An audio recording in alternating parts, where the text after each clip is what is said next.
上一期咱们讲到，宝玉在秦可卿的房间里睡下，闻着那股甜香，眼形骨软。秦可卿吩咐小丫鬟说：“好生在廊檐下看着猫儿狗儿打架。”这句话极妙，表面上是闲话，实际上是把现实世界关在门外，让宝玉的灵魂得以出窍。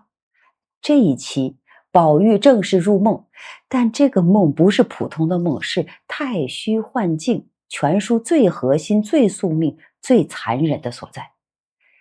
曹雪芹在这里安排了一个导游，是警幻仙姑，她住在离恨天之上，灌愁海之中，管的是人间风情月债，尘世女怨男痴。她带宝玉看的不是仙境美景，是普天之下所有女子过去未来的命运簿册。记住啊，这不是梦，这是命运发布会。来，我们听这段入梦，这段文字有点难，得跟上字幕听我讲。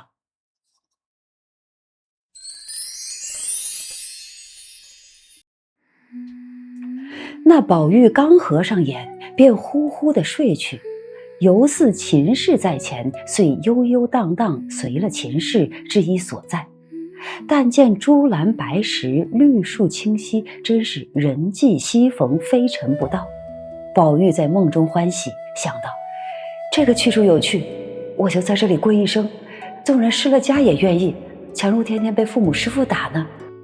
正胡思之间，忽听山后有人作歌曰：“春梦随云散，飞花逐水流。既言众儿女，何必觅闲愁。”宝玉听了是女子的声音，歌音未息，早见那边走出一个人来，翩跹袅娜，端的与人不同，有妇为证。方里柳雾，乍出花房，但行处，鸟惊庭树，将到时，影渡回廊。仙袂乍飘兮，闻麝兰之馥郁；荷衣欲动兮，听环佩之铿锵。夜笑春桃兮，云堆翠鸡；唇蘸阴柯兮，流齿含香。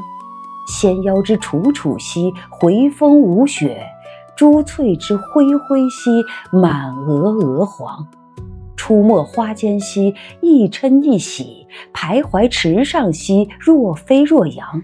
蛾眉颦笑兮，将言而未语；莲步乍移兮，待止而欲行。现笔之良质兮，冰清玉润；目笔之华服兮，闪着文章；爱笔之容貌兮，相陪玉琢；美笔之态度兮，凤主龙翔。其素若何，春梅蘸雪；其节若何，秋菊背霜；其静若何，松声空谷；其艳若何，霞映呈堂；其文若何，龙游曲沼；其神若何，月射寒江。应蚕西子，石溃王强，其已哉！生于熟地，来自何方？信矣乎，瑶池不二，子府无双。果何人哉？如斯之美也。宝玉见是一个仙姑，喜得忙来作揖，问道：“神仙姐姐，不知从哪里来，如今要往哪里去？也不知这是何处，望乞携带携带。”那仙姑笑道：“吾居离恨天之上，灌愁海之中，乃放春山浅香洞太虚幻境，警幻仙姑是也。思人间之风情月债，长尘世之女怨男痴。因近来风流冤孽缠绵于此处，是以前来访察机会，不散相思。今忽与尔相逢，亦非偶然。此离无境不远，别无他物，仅有自采仙茗一盏，亲酿美酒一瓮，素练魔舞歌姬数人，新添《红楼梦》仙曲12支，是随无意有否？”宝玉听说，便忘了秦氏在何处，竟随了仙姑至一所在，有石碑横建，上书“太虚幻境”4个大字，两边一副对联，乃是假作真实真亦假，无为有处有还无。转过牌坊，便是一座宫门，上面横书4个大字，倒是孽海晴天。又有一副对联大书云：后地高天，勘探古今情不尽，痴男怨女，可怜风月债难偿。宝玉看了，心下自思道：原来如此，但不知何为古今之情，何为风月之债，从今倒要领略领略。宝玉只顾如此一想，不料早把那些邪魔招入膏肓了。当下随了仙姑进入2层门内，至两边配殿皆有匾额对联，一时看不尽许多，唯见有几处写的是痴情思、结怨思、朝啼思、夜怨思、春感思、秋悲思。看了，因向仙姑道：敢烦仙姑引我当他各司中游玩游玩，不知可使得？仙姑道：此各司中皆住的是普天之下所有的女子过去未来的薄册，而繁衍尘区，未便先知的。宝玉听了，哪里肯依，复央之再四。仙姑无奈说：也罢，就在此司内略随喜随喜罢了。好，原文先演播到这儿啊。这一段是宝玉正式进入太虚幻境，咱们先挑几个让人心颤的密码来看看啊。先看那首歌：春梦随云散，飞花逐水流，既言众儿女，何必觅闲愁。春梦会散，飞花会流，所有的繁华，所有的情感，所有的闲愁，最终都是一场空。警幻仙姑一出场，先唱一首劝退歌啊，别找了，别愁了，都是空的。但是宝玉不听啊，他还要进去，这就是人性。明知是梦还要做，明知是空还要爱，这在佛家就叫无明啊。再看看警幻仙姑的出场啊，一大段的赋，极写美貌，但关键在警幻2字。它美到什么程度了啊？英残西子，实愧王强啊，就是西施和王昭君见了都要惭愧的。但是她的名字不是美丽仙姑，是警幻仙姑，警告你这一切都是幻境。她住在离恨天、灌愁海、放春山、浅香洞，这些地名全是情感密码。离恨、灌愁、放春、浅香，这里是情感的集中营啊，也是情感的坟场。而且他自我介绍：思人间之风情月债，长尘世之女怨难吃。他不是月老，不是红娘，他是个会计啊，掌管天下男女的情感债务，谁欠了谁，谁该还谁，他那里都有本账。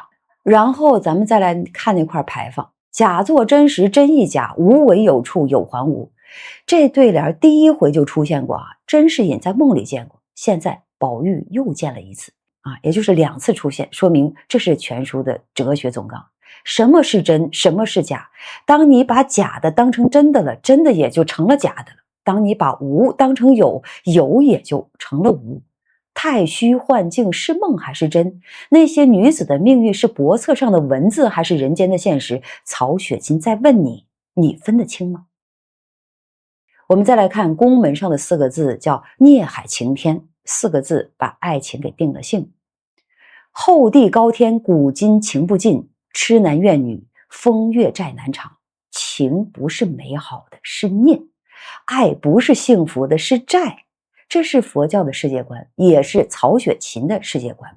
他经历过家族的繁华和破败，看透了所有的情感最终都是业障，都是必须偿还的债务。最精彩的是各司的名称啊，全是悲剧的预告片：痴情思、结怨思、朝啼思、夜怨思、春感思、秋悲思，6个思，6个情感主题，没有一个有好下场。痴情的结果是什么？结怨的。那朝啼夜怨是哭不完的眼泪啊，春感秋悲是转瞬即逝的繁华。这些思名本身就是判词，告诉你这里贮存的是情感档案，全是悲剧啊。最后看宝玉的反应：邪魔招入膏肓。他看了孽海晴天，不但不怕，反而想从今倒要领略领略。明知是邪魔还要招，明知是孽债还要偿，这就是宝玉的痴，也是所有人的痴。那么警幻仙姑说他是繁衍辰躯未变先知的，但他非要央求去看帛册，这种好奇心，这种对命运的渴求，正是悲剧的根源。那么而且您注意啊，警幻仙姑说各司中住的是普天之下所有女子过去未来的帛册，过去未来全写了，这不是预言，是个档案呢，而是个档案，是已经发生和必将发生的。